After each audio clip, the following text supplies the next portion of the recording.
Auzubillahiminashaitanirrajim. Bismillahirrahmanirrahim. Assalamu alaikum. Jiayanu, Pakhairagale, Nihao, Chunashume, Washmale, Ohio Gozaimas, Guten Morgen, Ola, Boyor, Privyet, Kaifahal, Halishuma Chatore, Ahlan Wasal, Marhaba, Buna, Mucho, Gracias, Fabia, Balli Kareaya, Hosh Galdin, and I was Sayo. And thank you very much, everybody, for tuning into PT World. You are certainly watching World this morning.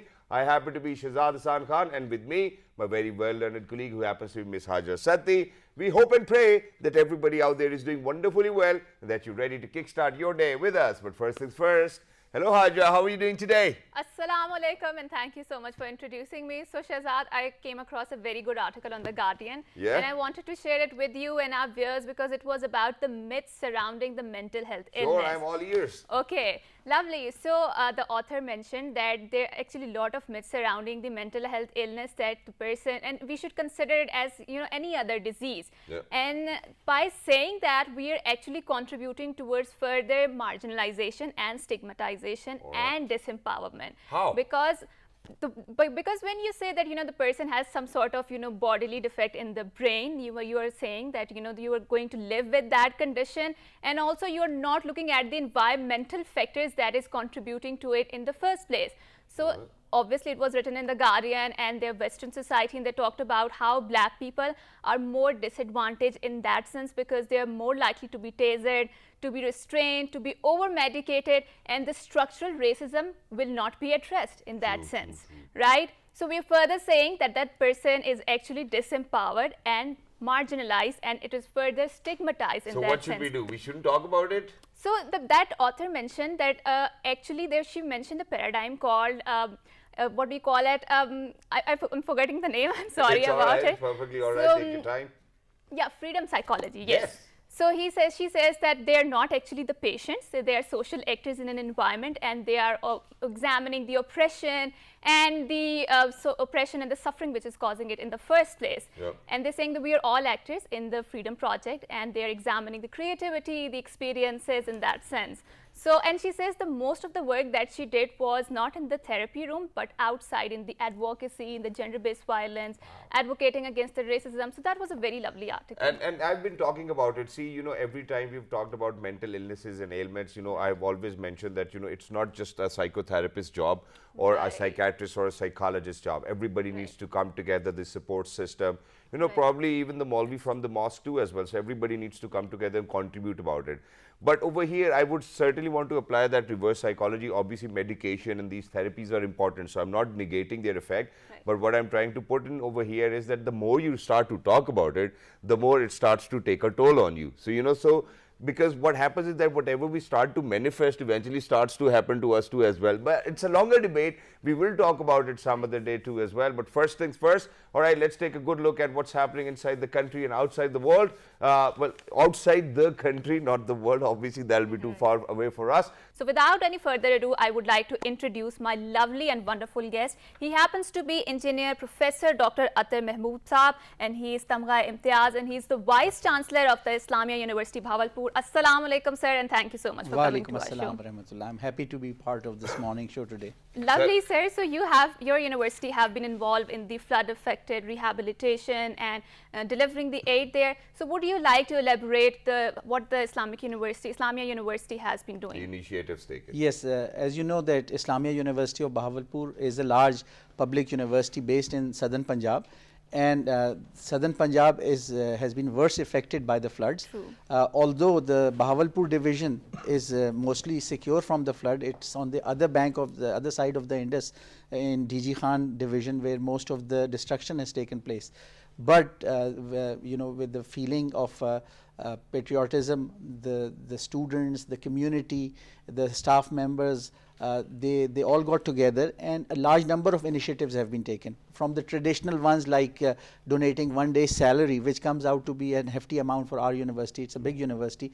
So that is just the basic part. But then collecting the relief goods, food supplies, tents, cooking utensils and stoves, and taking them to the flood affected people. So close to Bahawalpur is the Rajanpur area, Yes. and there are certain areas where aid was not flowing through earlier, and our students got together and the university provided them buses, and then with the aid of the community partners we have sent several convoys, and in each convoy there is 2 to 3 million worth of food supplies and tents and other usable items which they desperately need. Then there is medicines for people, and then also medication for their livestock and animals. Also, because we are a large university, we have faculty of veterinary and animal sciences, so our faculty members are going to those areas trying to save as much of the livestock, because that part of Punjab, the major earning source of the people is their livestock, which in large quantities has been killed. So the other parts of the relief that the university is providing, that a large population body of our students comes from those affected areas, so we have given them fee waivers and concessions. Also in our examination schedule, we are facilitating the students because they are under tremendous stress. Most of them have lost their homes and their belongings. So it's a collective exercise. We are working with the community, and the student body is the most active part, and they are leading, and the faculty members are mentoring them, and we believe that this is a very major part of nation building. So one part of the country feels the pain of the other part. The overall response from every part of the country has been tremendous, and the world also has recognized We're proud of you, right. sir. And thank you so much, sir, for instilling the values of volunteerism and service into the student body, because I do feel that this is where, as you very aptly mentioned, the nation building process, the element comes in. True. Right, so we are affected by the flooding, and we have got 500 times more water than any other time in the point of the history.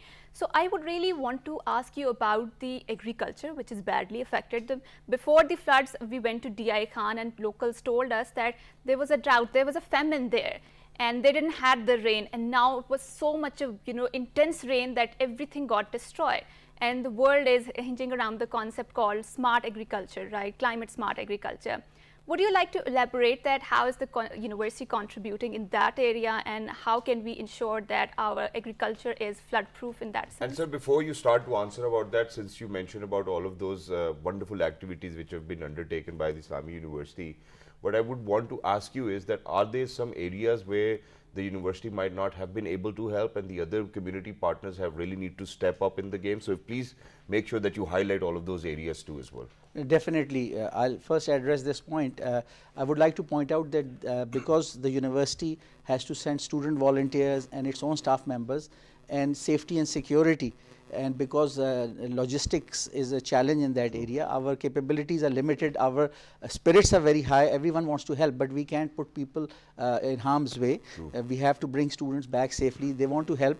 A lot of times the people who are affected by the flood are in not normal state of mind, so they try to grab the supplies. So the other community members, the relief organizations, the social workers, they have more flexibility and freedom. They are able to spend nights in the area. They are able to establish langars in that area. So I would really pay tribute to those volunteers from all sectors of our society who have put themselves in harm's way to provide relief in this challenging time. Then coming back to the smart agriculture, the climate smart agriculture, as you know, the climate change has been happening for last century and a half. After the Industrial Revolution, the production of carbon dioxide has increased due to reliance on fossil fuels. Yes. Although Pakistan is not a major contributor to it, but we are the most affected part of the world. And sir, when we say that we're not even a major contributor, we're not even a minor contributor. I think that's the term we are not. Yes, we don't use as much fossil fuels as our neighbor India or China does. True. And then the Western Europe and North America, they have been polluting for last century or more. But then when the effects of climate change come, the climate patterns have become very erratic. Rainfalls happen in those areas where they're not needed. In urban areas, in rural areas for agriculture, there's shortage of water. So keeping all these factors in mind, and keeping our food security as a primary objective, we have to make changes in our agricultural practices. We have to adopt more sustainable practices. We have to develop seed varieties that are tolerant to heat and water stresses, which will become more and more frequent. So as I would like to point out that our scientists are developing varieties of cotton seeds which can take the heat stress, which have low water loss through shrinking of the leaf sizes. Wow. And then the addition of a salt tolerant gene using the Egyptian cotton, because a lot of water sources in southern Punjab, the canal water is scarce, but the groundwater, it's brackish. Yeah. The salt content is very high, but that can be used for agriculture. Similarly, we have brought the practice of intercropping, where Pakistan's dependence on edible oil import and soybean import for poultry feed production has increased, and together it takes about $10 billion. But by adopting intercropping of soybean and maize and soybean and sugar cane, we can overcome that shortage, and our dependence and the precious dollars we have, we can save them, and our farmers will become richer, and the soil, because the leguminous crops like oil seeds and soybean, they release nitrogen fixing bacteria and certain acids which make the soil more fertile.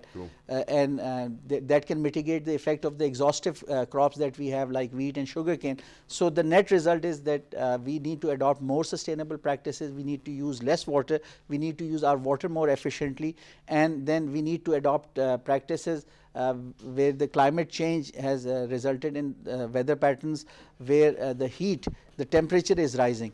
Exactly. And sir, in addition to that, I would certainly want to talk a bit more about this, and it's because that, so when we talk about our agriculture practices, obviously we've been indulged in agriculture practices or sowing such seeds where we do know that it's going to utilize a lot of water.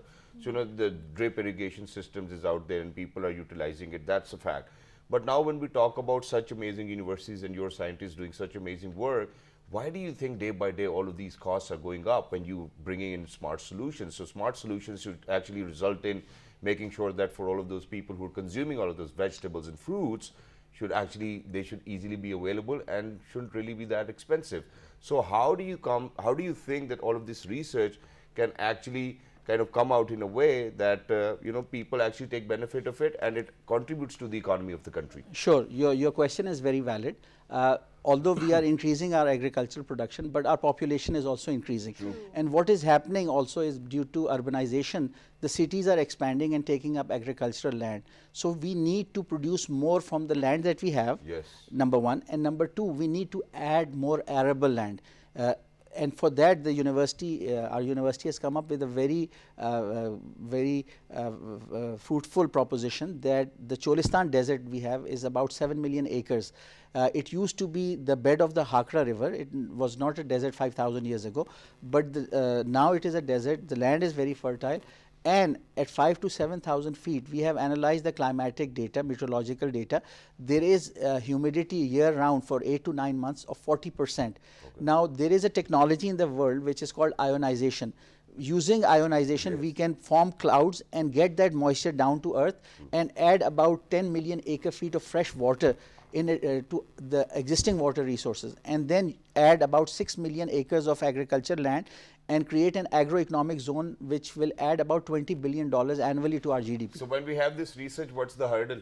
Okay, the initial implementation requires about 60 million US dollars. Okay. So the proposal is with the government of Punjab.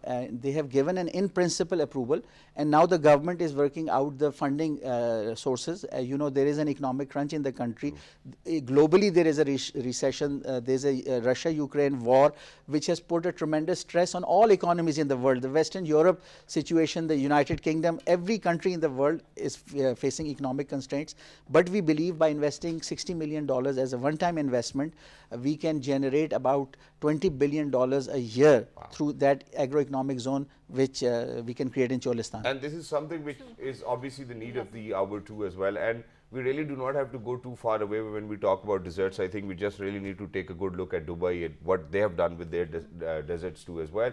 But now I think my wonderful colleague actually has a question for Professor Saab over here. So please go ahead. Yes, sir. So I wanted to ask you about the floods. So back in 2010, when the floods hit, a lot of people told me that a lot of area which was barren was converted into a fertile land because of this flood brings a lot of minerals and whatnot, right? And we can say that every crisis has an opportunity, right? So we have these sort of flooding. So what sort of opportunity do you see which can make us more climate resilient when it comes to the food agriculture and making sure that we do not suffer from the food insecurity? Because after the flooding, we saw that how there was a rise in the prices and the inflation which is going on, especially the crops were destroyed. Yes, the short-term effects are devastating, but in the long term, you are 100% right. A lot of this water, 500% more rain, is going to recharge our groundwater. So there is a silver lining. At the end, we will have some positive effects also. As the river changes its course, so many cities and villages are destroyed. So that gives us an opportunity to rebuild. You may know that the city of DG Khan itself was destroyed in a flood in 1930s. The original city, the river took it over, and this is a new city that was established. So while we have an opportunity to rebuild, we should use those practices where our housing practices, they are more conformant to the environmental changes that we are facing.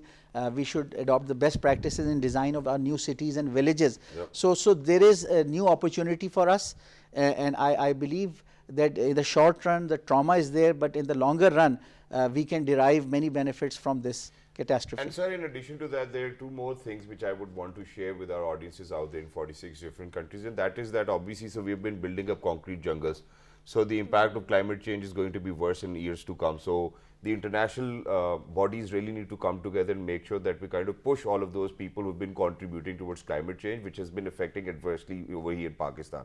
Number one. Number two, now when we talk about all of these practices, what happens is that, okay, after these concrete jungles, we really need to kind of talk about what are the sustainable practices out there. Because what happens is that, okay, initially for this year, we might be able to, get in all the fundings, people are coming in, they're helping, whatnot. But from here onwards, every single year, we really need to have our eyes open, because imagine what's going to happen the next year. The climate change is going to still stay there, because in between, while it was COVID, we did see how the ozone layer was repairing, how the clouds were clear, there was lesser pollution, and the effects of climate change weren't really there. Now, the last point is that with all of these changing trends, what we are seeing is that the way, wheat, for example, was cultivated, or sugarcane, or whatever, crops we were growing, the cycles have changed tremendously, and the farmers are not really very well aware of all of these changing trends. So how do we do it? Exactly. So now the universities, I believe, bear a big responsibility, because they should be the agents of socio-economic change. And at our university, in Islamia University of Bahawalpur, for example, we have tremendously expanded the agriculture faculty. Now there are 4,500 students studying agriculture, and we are reaching out to the community with our agricultural research. It's no good having it in the laboratories or on the bookshelves in the libraries, but if the knowledge is transferred to the farmers, whether it is related to intercropping or the revival of cotton, or better water management practices and other opportunities. So we are investing heavily in research. Our faculty is engaged in research, as well as training the farmers, engaging with the community, with the policymakers. And I do agree that universities, because universities have to become more porous, more interactive with the community and the industry, because together the challenge is too big. That climate change challenge is too big for any individual or organization. So our university formed an inter-university consortium on climate change and sustainable development, where we have brought together 70 universities and organizations in Pakistan, so the researchers can synergize their research. So different people are working in their own silos in different projects, and they are duplicating the work. Yep. If we get together, the synergy, 1 + 1 can be 11, and I have a corollary to that, that 1 + 1 + 1 is 111. So if we can get together, we can then face this monster of climate change, and then also overcome our economic problems while ensuring a sustainable development practice. Exactly. Well, that's wonderful. Thank you very much, Professor Saab, for being with us. Lovely to be in conversation with you. And just adding to what Professor Saab said over here, if we add another one, it's going to be 1111 too as well, and that goes on, and that needs to be the practice in days to come. Everybody needs to come together, join hands. But yes, I think what we deduced right now as of from the conversation was that the economy really needs to convert its path towards being knowledge-based and research-based, and digitization, where my wonderful colleague actually spoke about it right at the beginning of the show. And this is something which we're going to take forward in the next segment as well. Stay with us, don't go anywhere. We'll be right back. Good morning.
Hey, you guys are still here. Obviously, we are every single day try to put in whatever research we can bring to you and make sure that that you take full advantage of it. Earlier, we were in conversation with Professor Saab where we did talk about smart agriculture, whether what practices really need to kind of be included within our curriculum too as well, so that we can kind of learn and then we reach out to the farmers. But not just that, we actually do kind of appreciate all of the initiatives taken by the Islamia University as well, where they've been helping all the flood affectees. But now, since I actually told you earlier before heading out towards a short break that we will be talking about knowledge-based economies and how the universities can play their role. So from here onwards, Haja, please take it away. Okay, so we were talking about the knowledge economy. What exactly is the knowledge economy and how it is very much necessary considering the fact it's a 21st century where the needs of digitization, innovation, research, these things, artificial intelligence, of course, automation, they are defining the contours of the research, and not just the research, the economy, the broader nation building and whatnot, right? So they're all synergized in that sense, and we have someone here who happens to be very well learned, and he's going to explain us what exactly is the concept of the knowledge economy, how it is at the intersection of the environment and also the roles of university, because he belongs to one of a very good university. I think it's the best university in Pakistan. So he happens to be the Vice Chancellor of Quaid Azam University, and he happens to be Professor Dr. Muhammad Ali Shah Saab. Assalamu alaikum, sir, and thank you so much for coming to our show. Thank you for inviting me. So first of all, it's an honor to have you over here. A lot of times whenever we think about studying any further, I think we only think about Quaid Azam University in the first place. Right. So wonderful to have you, but let's get the conversation started. Now, with all of these things, what I was thinking was, while Hajar was actually sharing it with our audiences, that artificial intelligence, digitization, and all of these setting the contours of the economy, we really need to have a place which we may probably call Silicon Valley of Pakistan. So let's get started with that. So how can we do that? Because that's the area where most of the money is these days. That's how economies are getting better. Even our neighbor actually just got better than the economy of England. Yes, just yesterday. True. Certainly.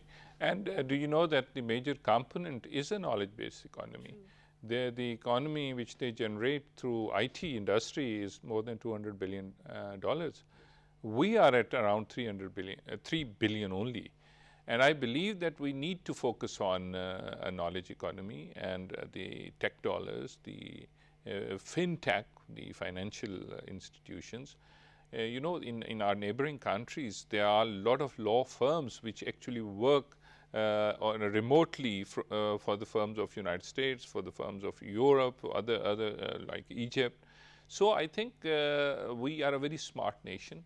We are very intelligent. We are a very potential nation. But I think we have to put our priorities right now. This is about time. And unless and until we focus on this knowledge economy, you don't need to build a industry, a large industry. You just need computers, and it could be done. The infrastructure could be built within a weeks.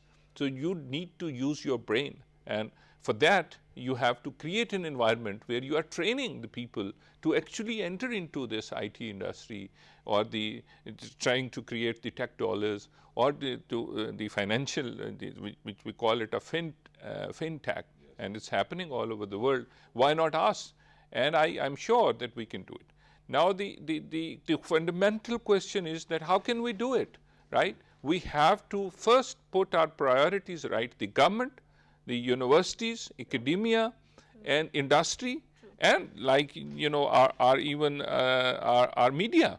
So if we all focus on it, and now we start and focus to increase this within next 6 months to 3 billion to 5 billion, and so there is a medium term, short term, and long term policy, right? You are talking about our larger neighbor, but look at the Bangladesh. Their per capita income at this point is $2,800. We are at $1,800, right?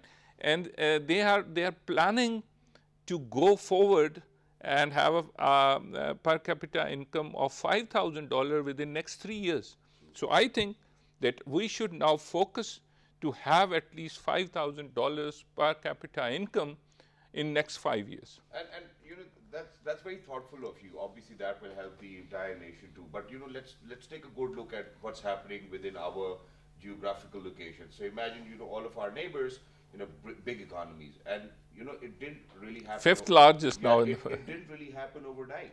So they've been working towards it.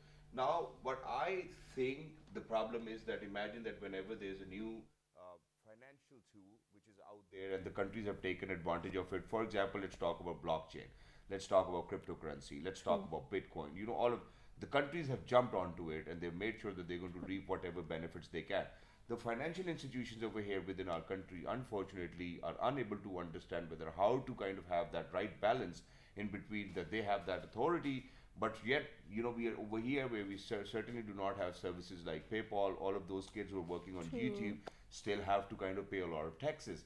Now, imagine if you're not going to provide any conducive environment to all of those amazing, smart, wise brains who are out there who can really work for the government and people of Pakistan, the betterment of Pakistan.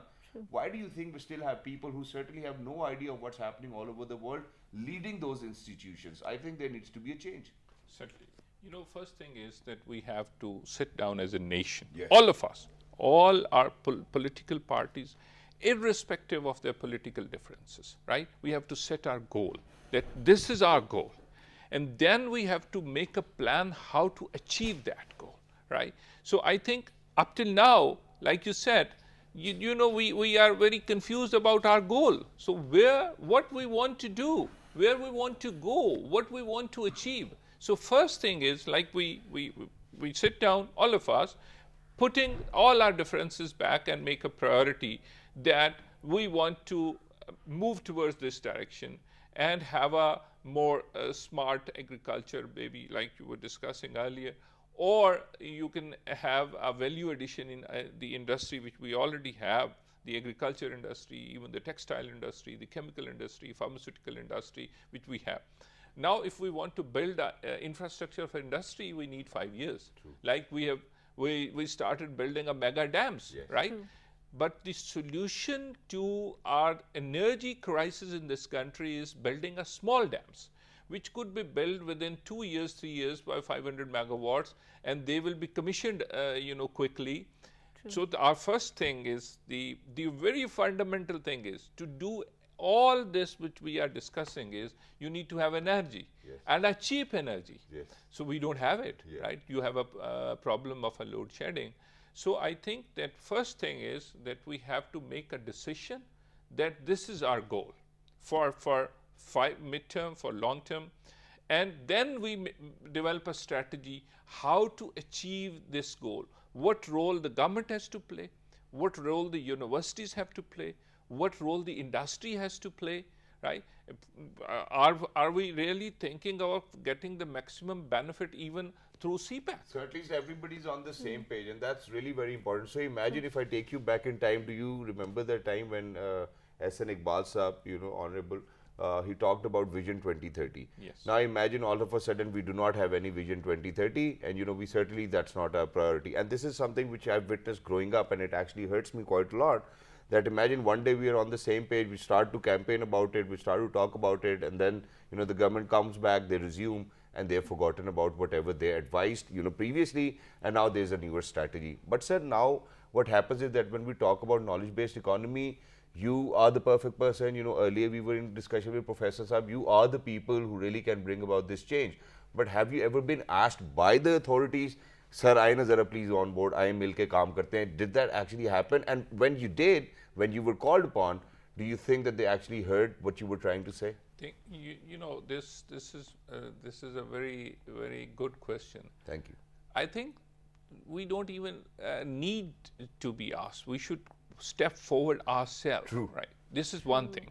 And I'm giving you assurance that we as an academia, we as a university, I as a top research university in this country, we are ready to contribute, to jump in, to provide our services. But the ecosystem has to be created, right? So the major component and who can create the ecosystem? The government, the state can create the ecosystem. For that, you need to have a think tanks. You need to have, like you said, there was a vision 2030. We should have a vision 2050 as well, right? So there should be a long-term vision. And the world will change so fast that we have to think very smartly that after 5 years, you cannot even imagine how the world through AI. That's now, you know, anywhere you go to the Europe, the maximum use of the AI is using the maps. Nobody even knows the way to their homes. They just put their postcode in, and then they travel back home. So you can just imagine that how things are going and how things will go in another 5 years' time. So our academia, our researchers, our scientists, our even the health crisis through which this world went through, the current crisis of our heart and thought goes with the flood victims. You have never seen such an unprecedented catastrophe in any country of the world. So, and we have never thought about it. So now it's about time to think smart, to act smart, and to make a strategy that what our ultimate goal is. And I'm telling you that respect, honor, importance to any nation in the world will be only given to that nation which is financially strong. Right? If you are financially weak, we are the 5th largest population in the world. Yeah. So if we, like I said, we are 220 million. So we go to $5,000 per capita income. By 220 million, you could be the 6th largest economy in the world. But unfortunately, we are not. So I think putting all the differences aside, we should sit down. Politics is fair enough. Everywhere in the world there is a politics. There's the people on one side. The direction is right now. Yeah. People on one side, people on the other side. But the national interest comes first, right? So we have to sit down, make a policy that our national interest is our priority. And I would suggest that we have to move towards knowledge economy. We have to train our students not to get a certificate after 4 years to find a job, right? They are paying and they are getting certificate. We have to give a skill training to our you are sitting here, you must be trained in a university, and if you are trained in a university, you can perform better. I would suggest that even agriculture worker must be given a training. A laborer must be given a training. So we have to go in a direction where every person working in any field of life is properly trained to conduct that. And just a small insertion in between, Haja, I know that you actually have a question. So imagine that, with all of these flooding going on, Pakistan obviously is hurting, we are suffering. Now, for example, if such a natural calamity has taken place and we can put aside all of our political differences and be together, may it be the provincial governments, may it be the federal government, and work and collaborate and make sure that we're working for the betterment of the country, why can't we say that it is a calamity, that our economy is not at a place where we really want it to be, and then work with national cohesion and come together so that at least our country is stable, the economy is stable, that we are progressing. So whatever may happen politically, the agenda really needs to be that the country really needs to come first, because unfortunately that leaked call of Shaukat Tareen Sahab has hurt me so bad. I mean, I just feel that, imagine that we still have such menaces within the country working for the state, and then at the same time going against the norms of the state too as well. So, it really hurts me at times. So for all those people who are out there, we really need to have this vision. 2050, probably, let's talk about, another century as well. And that's how nations do progress. Please. Right, and I really love the way you frame the entire issue, how we can brand the economy as the calamity, because when you talk about calamity, there is an emergency to act upon that. True. And that is how we can build on the momentum and generate the desired discourse to act upon it. So now coming back to before the show started, you mentioned that we are living in an anthropogenic age, right? And I wanted to ask you, how does the knowledge economy is sitting at the intersection of the environment and the role of university, and how does Quaid Azam University fit into that entire equation? You see, what happened, recent flooding, is a phenomena of the global warming. True. And so what is happening? Maybe deforestation, maybe CFCs produced through industries, to air conditioning, to the other equipment. So I think there are nations in the world who are contributing more towards the industrial pollution and towards, and we are a very least contributor.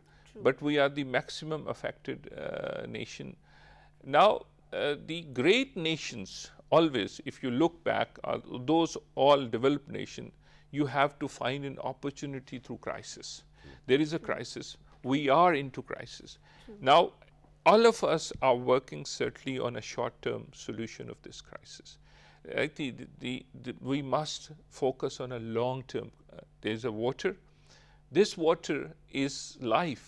It could be saved for another 5 years to cope with the drought, but we are wasting it. It has damaged our agriculture. It has damaged our life, property, assets, everything, and then it will run off to the sea. So we have to develop a strategy for our future. So this certainly short term. We all are working. We at Quaid Azam University are working. We have a Quaid Azam University as a Student Welfare Society, because Quaid Azam University has a quota.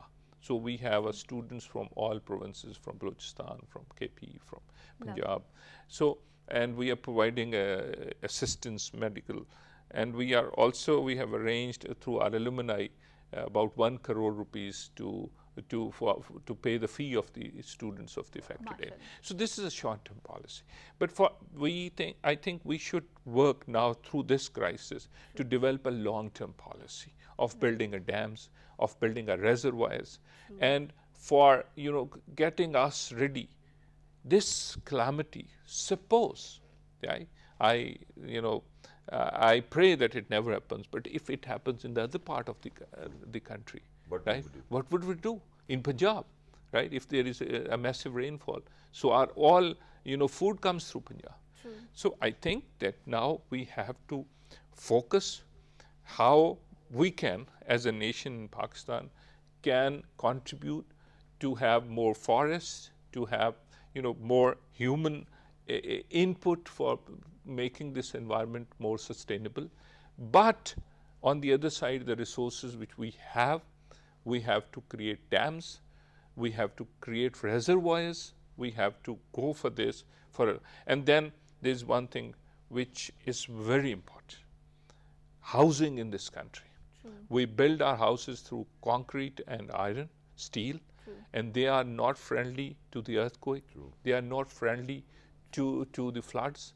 So we have to focus on a research to create earthquake-friendly houses, to create cheap houses which are flood-friendly. Now we know that in those areas which are most damaged, we have to build houses which are almost 6-7 feet high. So you have seen houses right at the beaches, and they build those houses that if there is a high tide coming, the house is above that level. Right. So I think that we have to focus on our environment. We have to focus on the resources which we all have, and preserve it, learn through this catastrophe, have reservoirs, have dams, and most of all, we have to focus on our knowledge base. Exactly. Thank you very much, sir, for being with us, and thank you very much for sharing your thoughts. And obviously, where you said that, we can step up by ourselves as well, I think you've won our hearts. Please make sure that you continue to do so. And we hope and pray that you continue to serve the nation the way that you are serving as well. Because whenever we speak about Quaid Azam University, ladies and gentlemen, it's the most prestigious institute when we talk about education over here in Pakistan. So once again, sir, thank you very much. Please keep on contributing. That's what our prayer is. And whenever you feel like that there's a newer, innovative idea, or somebody has done something or outdid any other education institute, please make sure that you come back to our show. We always have our doors open for you. We would always want to have you over here so that we play our role as well, because that's how you contribute. So the university, the academia is going to contribute the way they are, and it is our sole responsibility to reach out to the maximum people so that they know that we do have people who are apt, who are actually able to work, and they can contribute towards the economy and the research. And where we say that the economy really needs to be knowledge-based, I think it's going to come from such institutions. Thank you very much for staying with us. Thank you very much for staying tuned. Please make sure that you write to us on our Facebook page, which is with the name of World This Morning. On Twitter, World This Morning. On Daily Motion and GTM, World This Morning. And the fabulous repeat is going to be at 4 p.m. today. Till the next time, look after yourselves. 1, 2, 3. Good morning. Morning. Have a great day.